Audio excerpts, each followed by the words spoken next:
Coding सीखने की इस वीडियो सीरीज़ के 5वें वीडियो में आपका स्वागत है। इस वीडियो में हमारा टारगेट है कुछ इस तरीके का आउटपुट प्रिंट करना सी प्रोग्राम का यूज़ करके।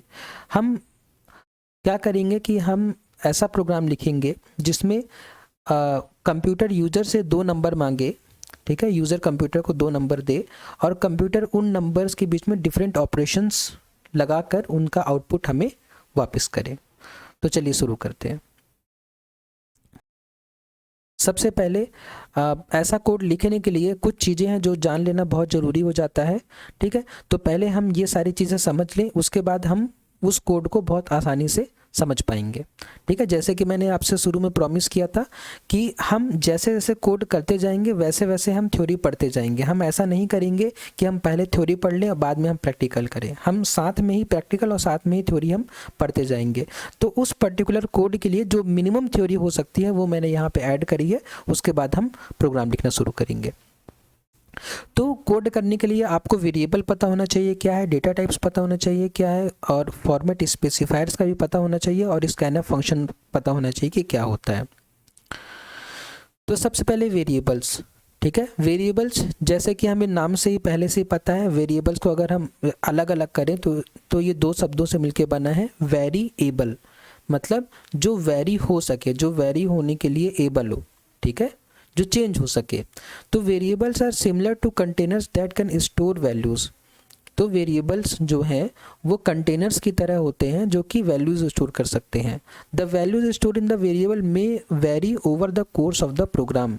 तो जो आपने वैल्यूज़ स्टोर करी हैं वेरिएबल में, वो प्रोग्राम के साथ, मतलब आपके प्रोग्राम में कई बार चेंज हो सकते हैं, ठीक है।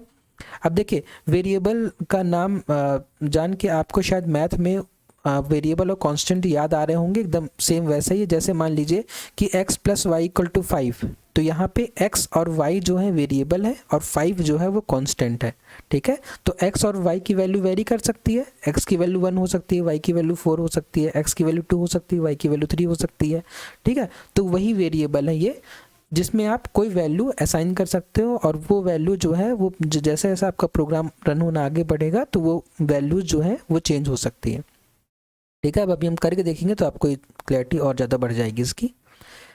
A variable is a name of memory location, ठीक है। अब ये थोड़ा सा डीप का कॉन्सेप्ट है, लेकिन मैं इसको थोड़ा शॉर्ट में बताने की कोशिश करता हूँ। देखिए, हमारे कंप्यूटर में जो मेमोरी लोकेशन होती है, जब हम कोई वैल्यू स्टोर करते हैं उस मेमोरी लोकेशन में, तो वो पर्टिकुलर मेमोरी लोकेशन हमें एक्सेस करनी होती है। तो वेरिएबल की मदद से हम उस पर्टिकुलर मेमोरी लोकेशन का नाम रख सकते हैं जहाँ पे हमने अपनी वैल्यू रखी है, ठीक है। मतलब बेसिकली मेमोरी में हमने एक छोटा सा स्पेस लिया और उस स्पेस का नाम रख दिया कि ये इस मेमोरी लोकेशन पे जो वैल्यू है उसको हम इस नाम से एक्सेस करेंगे। जैसे मान लीजिए वो नाम x है, तो अब x नाम के मेमोरी लोकेशन में क्या क्या वैल्यू हो सकती है वो आप अपने प्रोग्राम में चेंज कर सकते हैं, ठीक है। It is a way to represent memory location through symbols so that it can be easily identified. वही बात जो मैंने ये बताया, ठीक है। लेकिन देखिए, अगर आपको अभी वेरिएबल समझ में नहीं आ रहा तो बिल्कुल परेशान होने की जरूरत नहीं है, क्योंकि जो मैं थ्योरी बता रहा हूँ उसी थ्योरी को बाद में हम प्रोग्राम में इंप्लीमेंट करेंगे। तो अगर यहाँ कॉन्सेप्ट क्लियर नहीं हो रहा है तो अभी आप थोड़ा देर में 2 मिनट में आपका कॉन्सेप्ट जो है वो क्लियर हो जाएगा, ठीक है। ये सिंटेक्स है, अभी हम जब प्रोग्राम लिखेंगे तो सिंटेक्स हम अभी डिस्कस कर लेंगे वहाँ पे, ठीक है। डेटा टाइप्स, तो डेटा टाइप्स का अगर सिंपल सा बताऊं, डेटा टाइप मतलब होता है कि डेटा का टाइप, ठीक है। आप जिस टाइप के डेटा में ऑपरेशन करना चाह रहे हैं वो डेटा किस टाइप का है। वो डेटा कैरेक्टर टाइप का है, वो डेटा इंटीजर टाइप का है, वो डेटा फ्लोट टाइप का है, या वो डेटा डबल टाइप का है, ठीक है। कैरेक्टर तो आपको पता होगा। कैरेक्टर मतलब एक सिंगल कैरेक्टर, जैसे ABCD है ना, XY, ठीक है। एक सिंगल एंटिटी है ना, एक कैरेक्टर कहलाती है। या आपका एक नंबर 5, ठीक है, अगर वो डबल सिंगल कोट्स के अंदर लिखा है तो वो एक कैरेक्टर होगा, ठीक है। इंटीजर जैसे कोई नंबर जिसमें फ्रैक्शनल पार्ट ना हो, जैसे 1 2 3 4 5 10 112 1000 है ना, ये सब इंटीजर में आएंगे। फ्लोट वो नंबर जिसमें डेसिमल वैल्यू हो, जो फ्रैक्शनल पार्ट में हो, जो जिसमें फ्रैक्शन पार्ट हो, ठीक है। और डबल, डबल भी वो वैल्यू जिसमें फ्रैक्शन पार्ट हो, लेकिन फ्लोट और डबल में डिफरेंस ये होता है कि फ्लोट जो होता है वो स्टोर करता है सिंगल प्रिसीजन वाले नंबर और डबल स्टोर करता है डबल प्रिसीजन वाले। तो अब ये सिंगल प्रिसीजन और डबल प्रिसीजन क्या है, तो ये सिंगल प्रिसीजन मतलब होता है कि जब फ्लोट कोई वैल्यू स्टोर करेगा तो उसको 32 बिट में स्टोर करेगा, और जब डबल कोई नंबर स्टोर करेगा तो उसको 64 बिट में करेगा। तो ऑब्वियसली जो 32 बिट में नंबर स्टोर होगा वो छोटा होगा, और जो 64 बिट में नंबर स्टोर होगा वो बहुत बड़ा नंबर हो सकता है। तो सिंपली अगर हमें छोटे नंबर स्टोर कराने हैं तो हम फ्लोट का यूज़ करेंगे, और हमें बड़े नंबर स्टोर कराने हैं तो हम डबल का यूज़ करेंगे। ठीक है, ऐसे नंबर जिसमें फ्रैक्शन हो तो हम फ्लोट और डबल का यूज़ करेंगे। फिर फॉर्मेट स्पेसिफायर, फॉर्मेट स्पेसिफायर मतलब कि जो हमने अभी डेटा टाइप पढ़ा, ठीक है, इंटीजर, कैरेक्टर, फ्लोट, डबल, ठीक है, तो उनका फॉर्मेट बताने के लिए स्पेसिफायर होता है जो कि हम स्कैनफ और प्रिंटफ के साथ यूज़ करते हैं। बस आप इतना समझ लीजिए कि कैरेक्टर डेटा टाइप के लिए हम %C, इंटीजर के लिए %D, फ्लोट के लिए %F और डबल के लिए %LF यूज़ करते हैं। मैं भी प्रोग्राम में यूज़ करूँगा, आपको देख के ही समझ में आ जाएगा। उसके बाद स्कैनफ, प्रिंटफ की तरह ही स्कैनफ एक फंक्शन है जिससे प्रिंटफ आउटपुट के लिए यूज़ होता है, तो स्कैनफ जो है वो इनपुट कराने के लिए यूज़ होता है। ठीक है, तो अब ये हो गई थ्योरी वाली बात। अब हम क्या करेंगे, अब हम चलेंगे अपने कोड ब्लॉक्स में। अब वहाँ पे हम वो प्रोग्राम लिख के दिखाएंगे आपको जिस प्रोग्राम के लिए आपने ये वीडियो पे क्लिक किया है। तो हमने अपना कोड ब्लॉक्स ओपन कर लिया है, ये वही सेम तरीका जो हम पिछले प्रोग्राम में हमने किया था।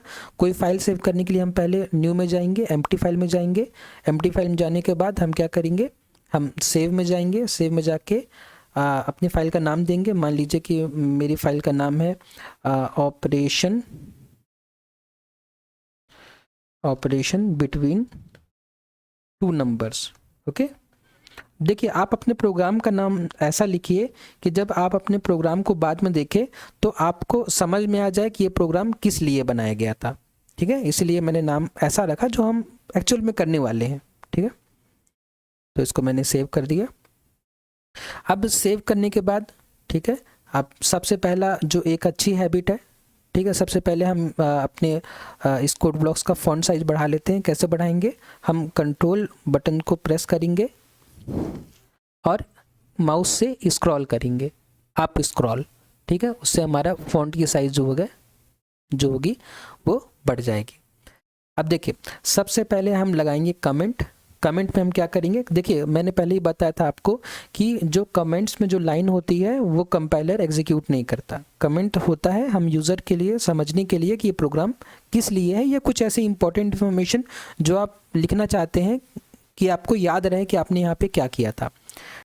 हम यहाँ पे लिखेंगे C program to do various operations on numbers. ठीक है, आप कुछ भी लिख सकते हैं। ठीक है, जो मुझे सूटेबल लगा मैंने लिख दिया। आप अपने हिसाब से अपने प्रोग्राम का डिस्क्रिप्शन लिख सकते हैं ऊपर। ठीक है, हम शुरुआत कैसे करेंगे प्रोग्राम की, हैज़ इंक्लूड से। तो हमने लिखा हैज़ इंक्लूड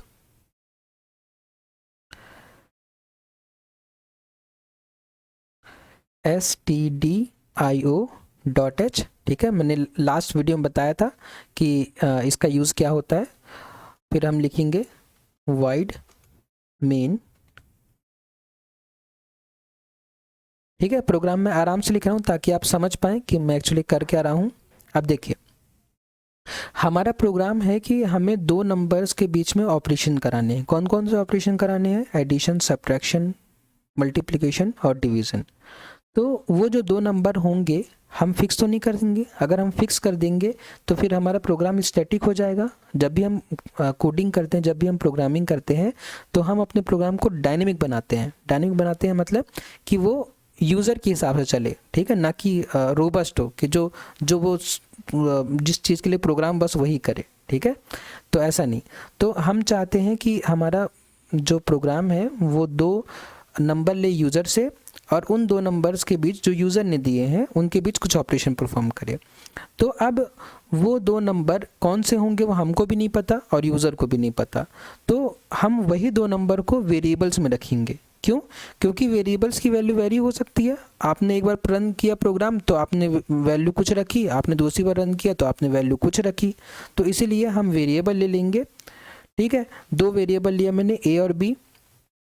ठीक है, दो वेरिएबल क्यों लिया? क्योंकि इन दोनों वेरिएबल में हमें यूज़र से वैल्यू लेनी है। ए में हम कुछ वैल्यू ले लेंगे और बी में कुछ वैल्यू ले लेंगे, और एक वेरिएबल हम और लेंगे सी।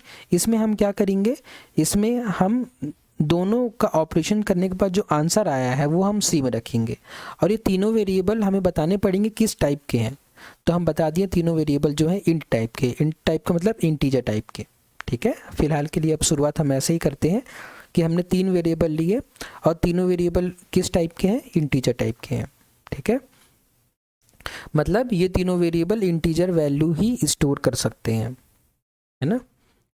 अब यहाँ से अगर हम अपने प्रोग्राम को रन करेंगे तो हमारे प्रोग्राम में कुछ भी आउटपुट नहीं आएगा। ठीक है, तो क्योंकि हमने कुछ किया ही नहीं, ठीक है, इसलिए कुछ आउटपुट नहीं आया। ये तो बाय डिफ़ॉल्ट जो लाइन आती है वो लाइन आई है। तो अब देखिए, जब हम यूज़र से दो नंबर इनपुट लेना चाह रहे हैं, ठीक है, जैसे आप एटीएम जाते हैं तो जब आप एटीएम में अपना पिन इंटर करते हैं तो आप पिन इंटर क्यों करते हैं? क्योंकि एटीएम ने आपसे बोला, क्या बोला एटीएम ने आपसे? कि प्लीज़ इंटर योर पिन, तभी आप पिन इंटर करते हैं।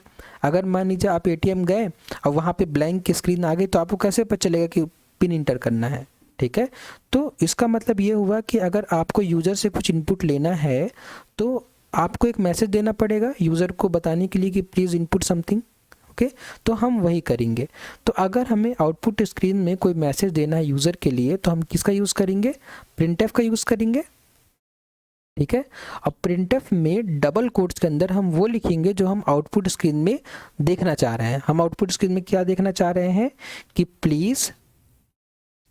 Please inter 2 numbers. ठीक है, प्लीज़ इंटर 2 नंबर से ही हम स्क्रीन में देखना चाह रहे हैं। हम इसके बाद स्लैशन लगा दें, क्यों? ताकि हमारा जो कंट्रोल है वो नेक्स्ट लाइन चले जाए। हम बाय डिफ़ॉल्ट ऐसे स्लैशन लगाते रहेंगे, उससे तो हमारा जो आउटपुट होगा थोड़ा अच्छा दिखेगा। ठीक है, आप नहीं लगाएंगे तो आपका प्रोग्राम गलत नहीं हो जाएगा, लेकिन आप लगा देंगे तो थोड़ा आपका आउटपुट और बेटर दिखने लग जाएगा।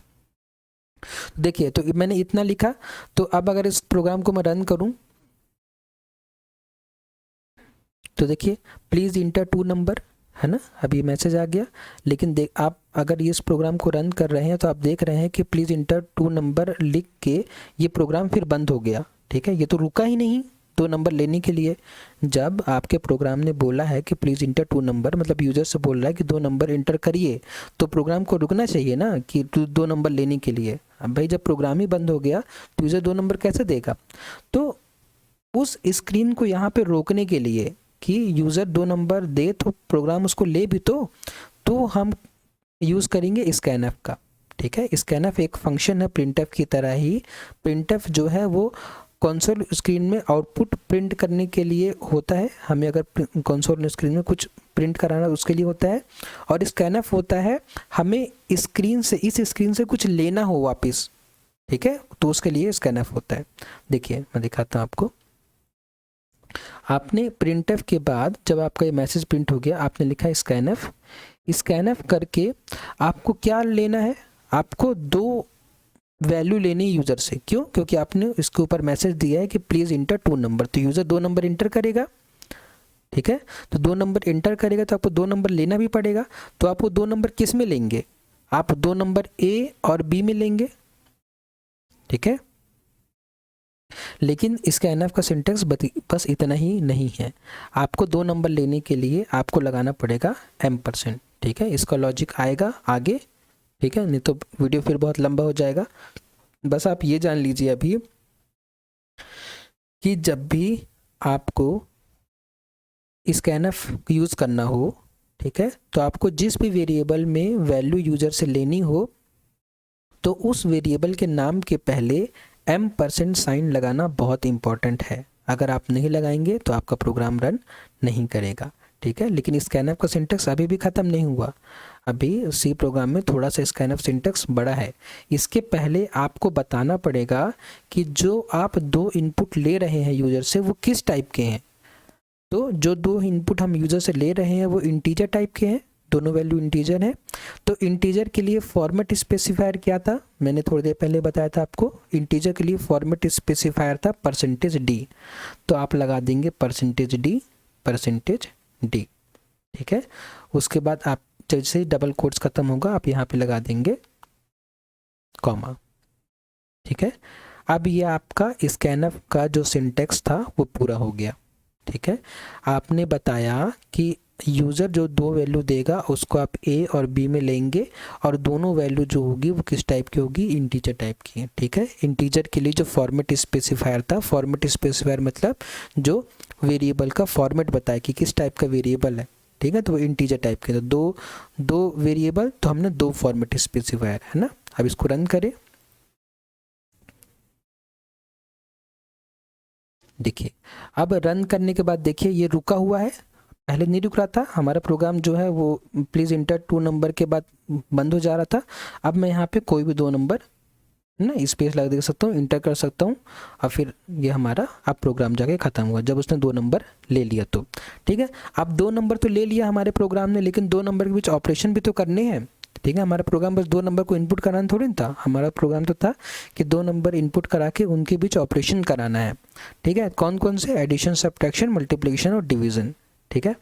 तो चलिए फटाफट ऑपरेशन करा के हम आउटपुट प्रिंट करते हैं। अब यहाँ से प्रोग्राम ईजी है, जो समझने वाली बात थी वो हो चुकी है। तो सबसे पहले हम 2 नंबर का एडिशन करा देते हैं। मान लीजिए कि ए में यूज़र ने कोई वैल्यू दी वो ए में है और दूसरी वैल्यू किस में है, बी में है। तो दोनों को हमने क्या किया, ऐड किया, और ऐड करने के बाद हमने वो वैल्यू किस में रख दी, सी में रख दी, ठीक है। अब देखिए सी प्रोग्राम में जब भी आप दो वैल्यू का कंप्यूटेशन करेंगे, उनके बीच कैलकुलेशन करेंगे, तो उनको हमेशा राइट हैंड साइड में रखेंगे और उनके कैलकुलेशन के बाद जो रिजल्ट होगा वो जहाँ पे जाएगा उसको आप हमेशा लेफ्ट में रखेंगे, ठीक है। और ये इक्वल टू का साइन, इसको हम बोलते हैं असाइनमेंट ऑपरेटर।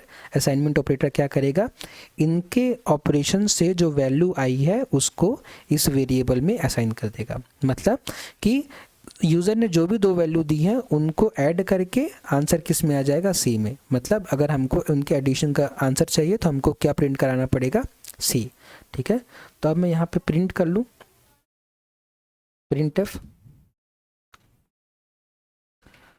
अगर अब मैं यहाँ पे printf करके सी प्रिंट कर दूँ, ठीक है, printf करके यहाँ पे मैं सी लिख दूँ, तो ये हमारा गलत हो जाएगा। क्यों, क्योंकि मैंने आपको क्या बताया था कि जैसे ही आप डबल कोट्स के अंदर जो भी लिखेंगे वो एज इट इज़ प्रिंट हो जाएगा, है ना, बोला था ना मैंने, और लास्ट वीडियो में हमने देखा भी था। तो अगर मैं इसको रन करके दिखाऊंगा आपको, तो जैसे ही मैंने यूज़र को 2 नंबर दिया और मैंने इंटर किया, देखिए सी आ गया। हमको सी नहीं चाहिए था, हमको सी की वैल्यू चाहिए थी, हमको सी की वैल्यू चाहिए थी, ठीक है। तो सी की वैल्यू के लिए अब थोड़ा सा printf में एक और समझने वाली कॉन्सेप्ट है। अब अगर हमें सी की वैल्यू चाहिए तो हमें यहाँ पे सी नहीं, हमें यहाँ लिखना पड़ेगा फॉर्मेट स्पेसिफायर। सी किस टाइप का है, सी आपका इंटीजर टाइप का है, तो इंटीजर के लिए फॉर्मेट स्पेसिफायर होता है %d, ठीक है। हमने यहाँ %d लिख दिया। इसका मतलब क्या हो गया कि यहाँ पे डबल कोट्स के अंदर %d प्रिंट नहीं होगा, %d तो फॉर्मेट स्पेसिफायर है, ठीक है। %d क्या प्रिंट करेगा, %d प्रिंट करेगा सी की वैल्यू। हमने यहाँ पे सी लिख दिया। अब देखिए ये सब सिंटेक्स है, ये आपको शुरू में याद करना पड़ेगा, है ना। यहाँ पे बहुत क्यों और कैसे का आंसर नहीं है, ये फॉर्मेट है, ये सिंटेक्स है, आपको याद करना पड़ेगा कि जब आपको सी की वैल्यू या किसी वेरिएबल की वैल्यू प्रिंट करनी हो तो आपको उस वैल्यू को डबल कोट्स में लिखना पड़ेगा, डबल कोट्स में फॉर्मेट स्पेसिफायर का यूज़ करके, और जो वेरिएबल होगा आपको कॉमा ला के बाहर ही लिखना पड़ेगा, ठीक है। ये फॉर्मेट है, ठीक है, ये सिंटेक्स है, आपको याद करना पड़ेगा। आप इतना एक बार याद कर लेंगे, 2-4 प्रोग्राम लिख लेंगे तो आपकी हैबिट में आ जाएगा, फिर आपको बिल्कुल भी ऑकवर्ड नहीं लगेगा, ठीक है। इसको मैं रन करता हूँ। इसको रन करने के बाद मैंने मान लीजिए कोई 2 वैल्यू ली, अब मैंने इंटर किया, देखिए अब इसकी जो है सही वैल्यू आ गई है 5 + 7 = 12, ठीक है। अब इसको थोड़ा सा और बढ़िया कर दें इस प्रोग्राम को, ठीक है। मान लीजिए कि मैं चाहता हूँ कि ऐसा आउटपुट आए कि द सम ऑफ 5 एंड 7 ये जो भी वैल्यू यूज़र इंटर करी, the sum of A and B is this, ठीक है। तो अगर मैं यहाँ पे लिखूँ द सम ऑफ, अगर यहाँ पे मैं ए लिखूँगा तो फिर वही बात हो जाएगी, क्योंकि डबल कोट्स में अगर मैं ए लिखूँगा तो ए ही प्रिंट हो जाएगा। मैं ए नहीं चाह रहा हूँ, मैं क्या चाह रहा हूँ, ए की वैल्यू। तो ए की वैल्यू प्रिंट करने के लिए percentage D the sum of A and B. अगर मैं यहाँ बी लिख दूंगा तो फिर गलत हो जाएगा, क्योंकि बी लिख दूंगा तो बी ही प्रिंट हो जाएगा। मुझे बी नहीं प्रिंट करना, मुझे बी की वैल्यू प्रिंट करनी है। तो फिर मैं percentage D is percentage D, ठीक है। The sum of percentage D and percentage D is percentage D, जहाँ पे पहले परसेंटेज डी का मतलब है ए, दूसरे परसेंटेज डी का मतलब है बी और तीसरे परसेंटेज डी का मतलब है सी। तो मैं यहाँ पे लिख दूंगा ए बी और सी। पहले परसेंटेज डी का मतलब ए, दूसरे परसेंटेज डी का मतलब बी और तीसरे परसेंटेज डी का मतलब सी, ठीक है। इतना लिखने के बाद मुझे जो है इसका आंसर जो है थोड़ा फॉर्मेटेड वे में मिल जाएगा, ठीक है। एक बार चेक कर लेते हैं इसको, ठीक है। देखिए जब आप में कॉन्फिडेंस आ जाएगा तो आपको बार बार चेक करने की जरूरत नहीं पड़ेगी, ठीक है। वो तो मैं आपको पढ़ा रहा हूँ इसलिए मैं बार बार चेक कर रहा हूँ, ये चीज़ें बार बार चेक करने की नहीं होती। The sum of 5 and 8 is 13, okay. I hope कि थोड़ा क्लियर हुआ होगा। अब मैं क्या करता हूँ, फटाफट इसी चीज़ को मैं कॉपी पेस्ट करता हूँ, लेकिन थोड़ा सा यहाँ पे मैं थोड़ा सा एक चीज़ कर दूँ कि मैं थोड़ा सा इसके बीच स्पेस कर दूँ ताकि देखने में थोड़ा सा ये अच्छा लगे, ठीक है। आप ये लेसन अपने हिसाब से लगा सकते हैं, है ना। मैंने कुछ अंदाज़ा लगा के लगाया, आप भी वैसे ही कर सकते हैं, उसमें कोई है ना बहुत प्रॉब्लम वाली बात नहीं है। अब मुझे ऐसे ही 4 ऑपरेशन करने हैं तो मैं इसको 4 बार प्रिंट कर लूँगा। मतलब एक तो हो ही गया है, 1 2 3, ठीक है। पहले मैंने ऐड कर लिया, अब मुझे यहाँ सब्ट्रैक्ट करना है तो यहाँ मैंने माइनस कर दिया, फिर यहाँ मैंने लिख दिया यहाँ जो सम था वो मैंने उसको डिफरेंस कर दिया, difference. The difference of percentage D and percentage D is percentage D. तो अब यहाँ पे दोनों का डिफरेंस आ जाएगा। फिर यहाँ मैंने क्या लिख दिया, यहाँ पे मुझे करना है दोनों का मल्टीप्लिकेशन, ठीक है। तो मल्टीप्लिकेशन कर दिया, फिर यहाँ लिख दूंगा द प्रोडक्ट ऑफ, ओके, क्योंकि दोनों का मल्टीप्लिकेशन है। Product of percentage D and percentage D is percentage D, ठीक है। फिर अब यहाँ डिवीजन कर दूंगा, तो द डिवीजन ऑफ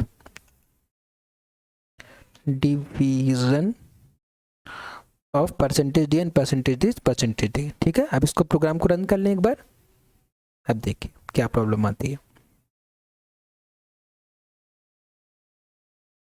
मैंने यहाँ पे 10 लिखा, फिर मैंने यहाँ पे 3 लिखा, मैंने देखिए रन किया। अब देखिए the sum of 10 and 3 is 13 सही है, the difference of 10 and 3 is 7 ये भी सही है, the product of 10 and 3 is 30 ये भी सही है। लेकिन द डिवीजन ऑफ 10 एंड 3 ये तो गलत है, क्योंकि डिवीजन 10 और 3 का क्या होता है, 3.33 होता है ना। 10.33 तो यहाँ पे 3 आ गया, तो ये तो गलत है डिवीज़न, हमें तो ये ऐसा नहीं चाहिए, ठीक है। तो हम क्या करेंगे, थोड़ा सा एक कॉन्सेप्ट और यहाँ समझेंगे फ्लोट का, ठीक है। फ्लोट का एक कॉन्सेप्ट समझेंगे, क्यों, क्योंकि जब हम 2 नंबर का डिवीज़न करेंगे तो उनका जो आंसर आएगा वो डेसिमल में आएगा, नंबर जो है और आंसर जो है डेसिमल में आएगा।